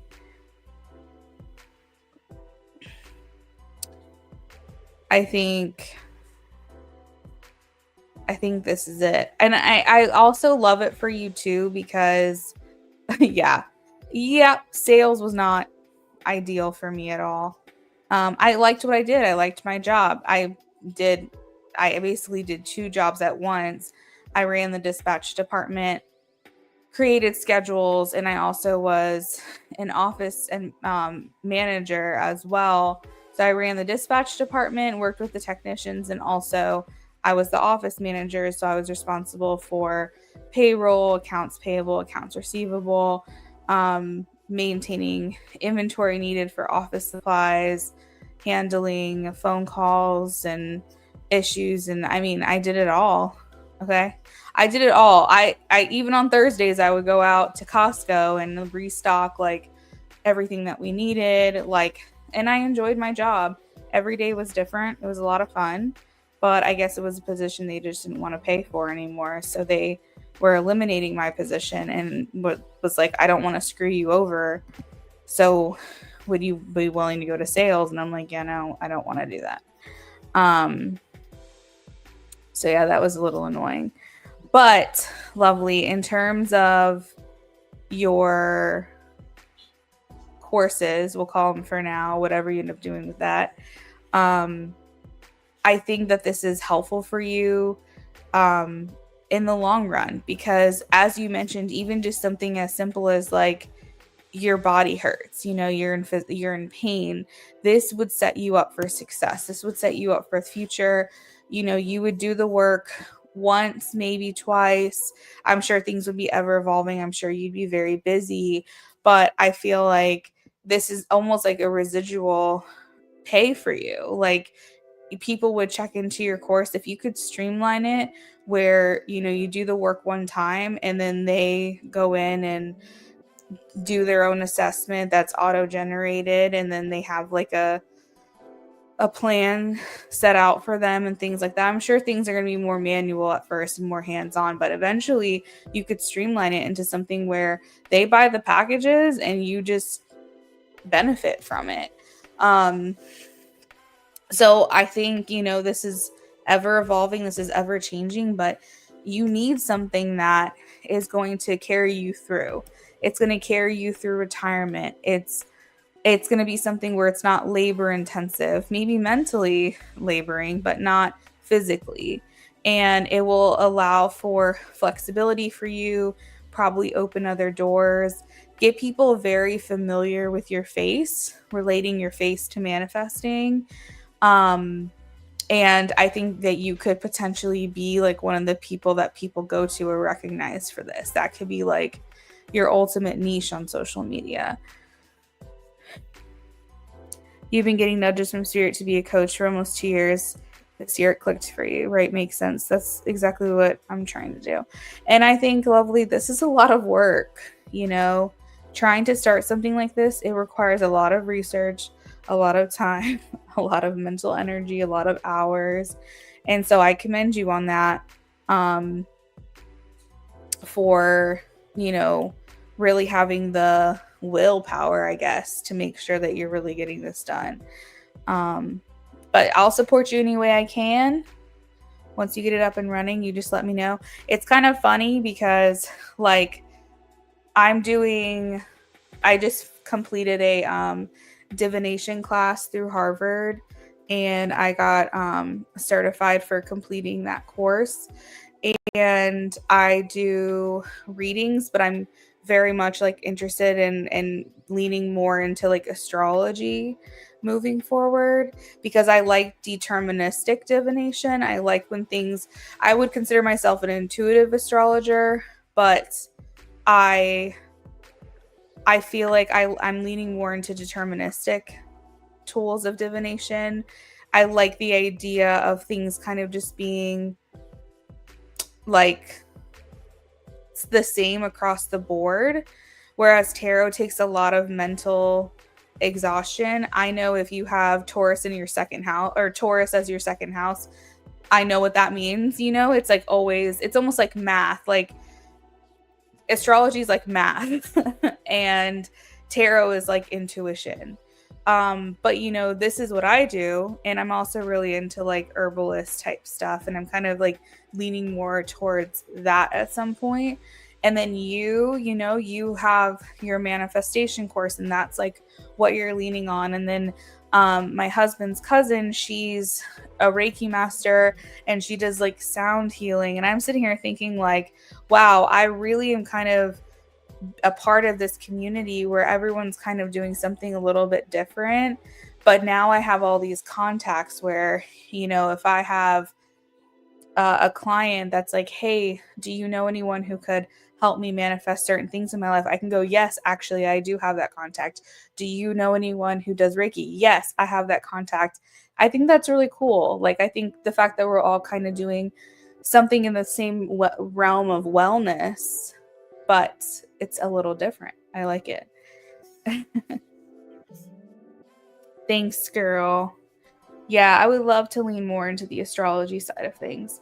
But at the same time, with everything that you know about me that's going on in my life right now, there's a big part of me, like 70% of me, kind of like the manifestation thing for you, where it's like, I know tarot is my bread and butter, like your like hair is your bread and butter, but you're being called to do something different somewhere else. That's how I feel about this. I want to create social media content for homemaking. My second house is a Taurus, and I have second house rules like money and all of that stuff, and I have Mercury in Taurus as well. I almost have a stellium. I have multiple placements there. And basically I asked ChatGPT, I was like, if my second house Taurus has Mercury, my part of fortune, and what was the third thing that it has? It has like a third thing. It might be Venus. No, Venus is in Gemini. My moon, that's right. So my moon, my part of fortune, and my Mercury, what type of content should I be creating? And they basically said to me that the way to make money for me is to utilize my voice, so probably do voiceovers and create very aesthetically pleasing content. Things like that surround the home, because as we know, Taurus has to do with like home life, stability. It's all about like luxury and the beauty and the finer things of life and simplicity and, being a wife, being a homemaker, being a mom, and like all of that stuff rolled into one. And so I'm sitting here thinking, like, if my astrological chart is telling me that what people would want to see from me is my life at home, maybe food that I'm cooking, or just being a wife or being a homemaker or whatever. And if I'm creating aesthetically pleasing videos and people want to hear what I have to say because my Mercury is in Taurus, maybe I should be creating content about that kind of stuff. Maybe I should be leaning more into sharing not necessarily my personal life, but maybe my day to day. And that could potentially, and then not only that, but I would basically just be recording content of things I'd already be doing anyways and making money from that. And I like that idea. I like that I wouldn't have to really change my life or change my schedule. If one day I'm dropping my kid off at school and I'm running errands, that could be content that people would want to see from me.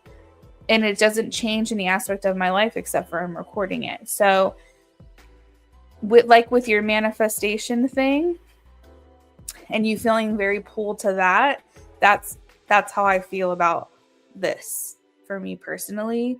And I don't know, I think tarot and astrology and all of that will always be like a part of my life, and it is how I make money right now, so I can't really walk away from it, but I just feel like I'm being guided in a different direction. You said you have a few people on your channel that talk astrology and you're not into it. um Recently I found out my Lilith is in Cancer. I got it from ChatGPT. My Lilith is in Libra in my partnerships, so that's interesting.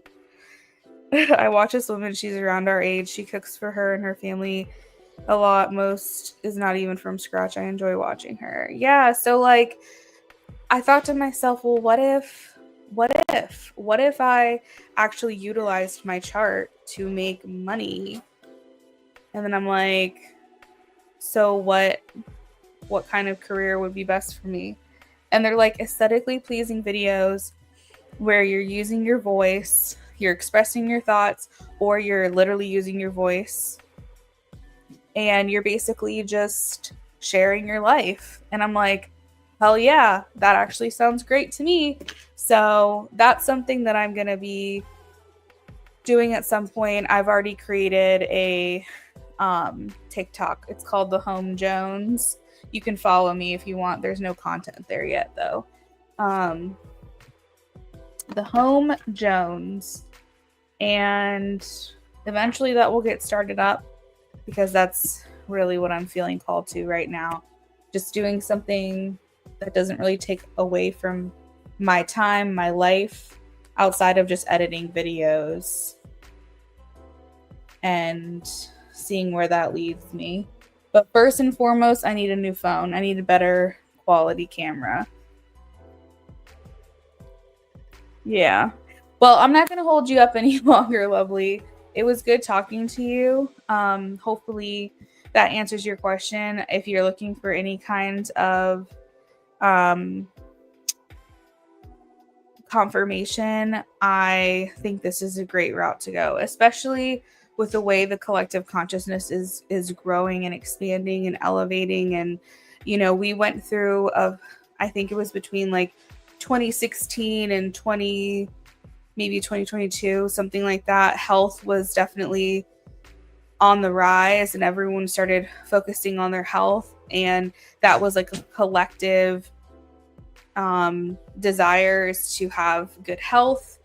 And so health and wellness products and classes and training and all of that kind of stuff was just like skyrocketing. People started looking into like ingredients into the products and things like that. And that was really big. And now people have kind of, I think, mastered that. And I think this next shift, this next like 7-year shift, is going to be more about visualizing and manifesting and attaining things, because I think now people really understand what that is and what that means. And so I think you're kind of getting ahead of it a little bit. I think not too far ahead, but you're getting a little bit ahead of it, where I really think that you can build a brand from this. I think you could really build a great business. This is like such a good business model. Thank you. You're welcome. I feel like we recently shifted timelines and consciousness. I agree. I definitely agree with that. And then the oh my god, what is the thing called? I can't think of it off the top of my head. It measures the Earth's frequency. Schumann's resonance. That's what it's called. That has apparently been spiking off the charts as well. So it's like I think we're kind of working into this much better place where people are realizing that their Christ consciousness and that they can have whatever they want. And I think you're a great vehicle to help them realize that. Yay! Okay, and I also just saw your message on Instagram. So I'm going to sign off and answer that for you. Yes, my second house is Taurus because I'm an Aries rising.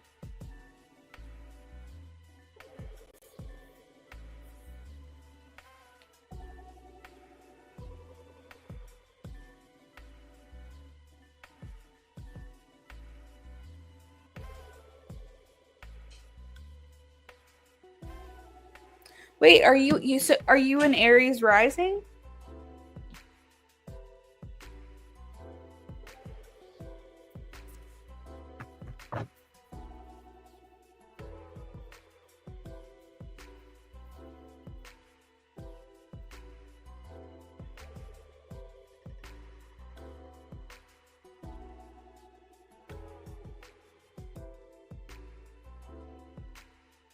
Oh, Scorpio rising? What is your, give me your, well, maybe you already gave me your birth stuff here. Let me see. Wait, I don't think I have it. I don't think I have your birth time and birth information. Because usually it goes in order. So like if Scorpio is your rising sign, then that would be your first house. Your second house would be Sagittarius.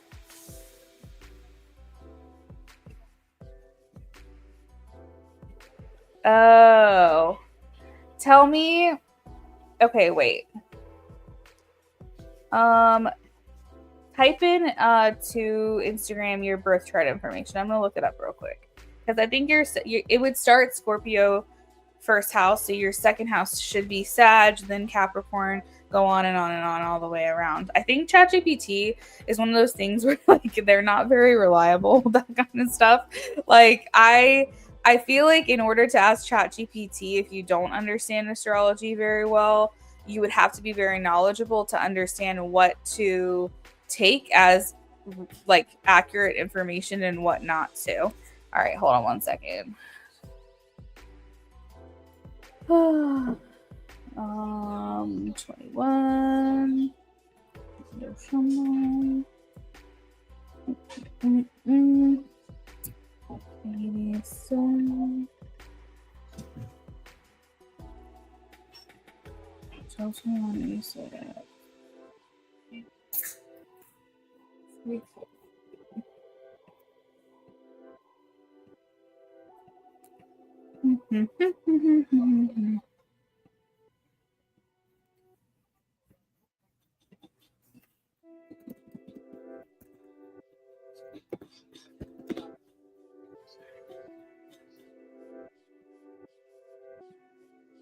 All right, let me calculate it real quick.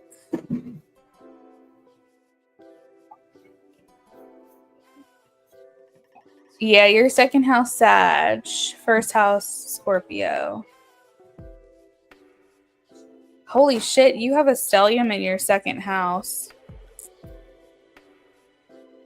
That means that how I take this with a Sag second house, and that's your money house, is that you're supposed to be always changing and always evolving when it comes to your career and how you make money. You should never get stagnant in one type of industry because Sagittarius is the archer. It's like the one that's always moving. You might even do really well if you can access clients outside of the country to purchase from you. Because Sag is like the traveler. So if you can access people from all over the world, that would probably increase your finances as well. But yeah, you have a stellium.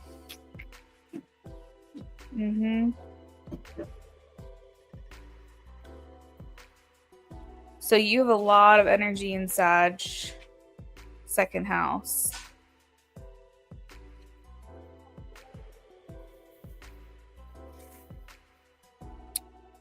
You have Uranus in your second house, which means that you need to be making money in very unique, unconventional ways. Your personal planet is there, your sun is there. So how you identify is probably how you make your money. So whatever it is you're doing to make your money, it has to feel authentic to you. Like you can't just do a job just for the sake of it, just for, the paycheck. That's not ever going to work for you. You have to identify and resonate with whatever it is that you're doing. You have Mercury here too, so utilizing your voice, your knowledge, your opinions in your career is going to be good for you. And having structure is huge. You need to have structure in your career. Like you need to feel kind of like what I was saying, discipline. Like you need to feel like you're really good at what it is that you're doing as well.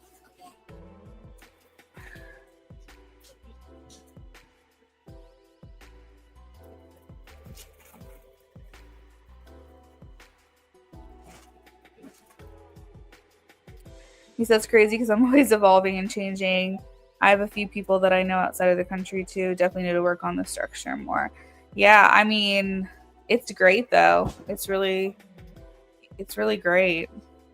I think those are awesome placements. Let me see if anything is squaring them.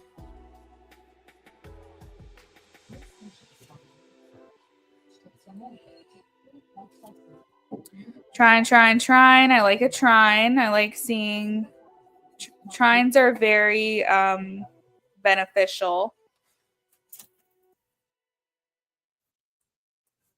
because they represent like harmonious placement.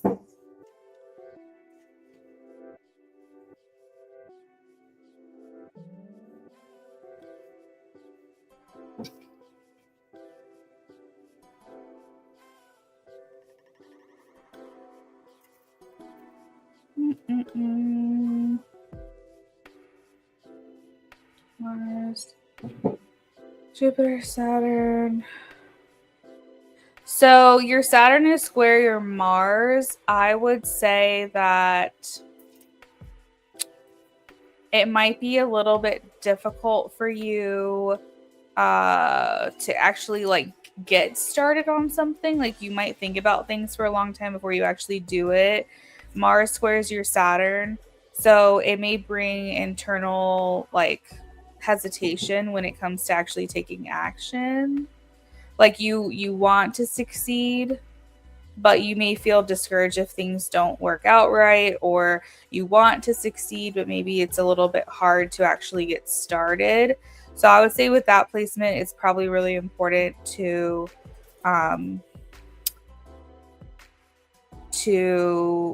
keep the momentum going. Like once you actually do start something, don't stop it. Just keep the momentum going. because otherwise you might lose confidence. So you want to make sure that whatever it is you start, you just endure essentially. But I don't know. This seems kind of fitting. Like your astrology seems kind of fitting for what it is that you want to do.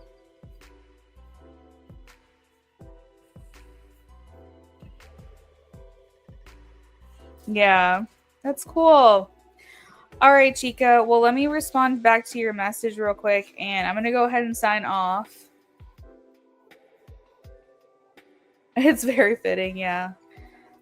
I just need to learn astrology better. I feel like I'm good at it, but I'm not, I haven't mastered it yet. I still feel like I second guess myself a lot. It's very layered and hard to, it's like something you have to learn a little at a time. You're welcome, lovely. Have a good night.